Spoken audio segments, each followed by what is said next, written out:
റോമലേഖനം 5:20. എന്നാൽ ലംഘനം പെരുകേണ്ടതിന് ന്യായപ്രമാണവും ഇടയിൽ ചേർന്ന് വന്നു, എങ്കിലും പാപം പെരുകേടത്ത് കൃപ അത്യന്തം വർദ്ധിച്ചു.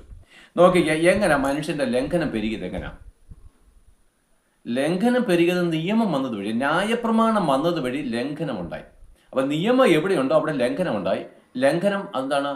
നിയമത്തിൻ്റെ എണ്ണം കൂടുന്തോറും നിയമലംഘനങ്ങളും കൂടും. നമുക്കറിയാം, നമ്മുടെ ഗവൺമെൻറ് എന്തുമാത്രം ആൾക്കാരെ ജയിലിൽ കിടക്കുന്ന, എന്തുമാത്രം പെറ്റികളാണ് നമ്മുടെ റോഡിലോട്ട് വണ്ടിയും കൊണ്ട് ഇറങ്ങിയിട്ട്. ഓരോ നിയമം ഉണ്ടാകുമ്പോഴും അതിന് ലംഘനം വരുന്നിടത്തല്ല ശിക്ഷയുള്ളതുപോലെ ദൈവം ന്യായപ്രമാണം കൊടുത്തപ്പോൾ എന്താ സംഭവിച്ചെന്നറിയാം? മനുഷ്യൻ്റെ പാപം പെരുകി. എന്ന് വെച്ചാൽ പണ്ടും പാപമുണ്ടെങ്കിലും നിയമം വന്നിടത്താണ് അത് പാപമാണെന്ന് വെളിപ്പെട്ട് വന്നതും അതിന് ശിക്ഷ ഉറപ്പിക്കുകയും ചെയ്തത്. അപ്പോൾ മനുഷ്യന്റെ സ്വസ്ഥത നഷ്ടപ്പെടാനാണ് ഈ നിയമങ്ങൾ ഉണ്ടായി വരുന്നത്. നമുക്ക് അതിൽ ഗവൺമെന്റ് നിയമങ്ങൾ ഉണ്ടായിക്കൊണ്ട് വരുന്നതോറും മനുഷ്യരുടെ സ്വാഭാവികമായിരിക്കുന്ന സ്വസ്ഥത നഷ്ടപ്പെടുകയാണ്. അതുകൊണ്ട് ദൈവത്തിന്റെ നിയമപെട്ടകം, നിയമപുസ്തകം മനുഷ്യന് കൊടുത്തപ്പോൾ, ന്യായപ്രമാണം കൊടുത്തപ്പോൾ നിന്റെ പാപം വെളിപ്പെട്ട് വരാനും എല്ലാ പാപത്തിനും ശിക്ഷ ഉണ്ടെന്നുള്ള തെളിവ് വന്നു.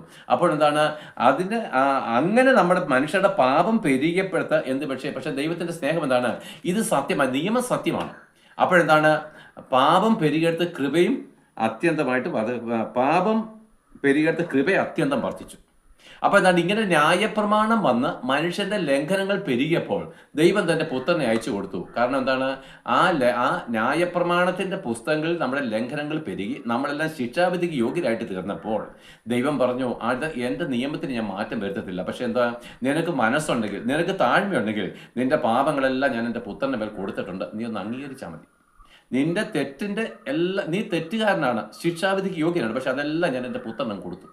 അപ്പൊ പാപം പെരുകിയത് കൊണ്ട് കൃപ വർദ്ധിച്ചു എന്ന് വെച്ചാൽ യേശുക്രിസ്തു നമുക്ക് വേണ്ടി മരിച്ചെന്നതിൻ്റെ അർത്ഥം.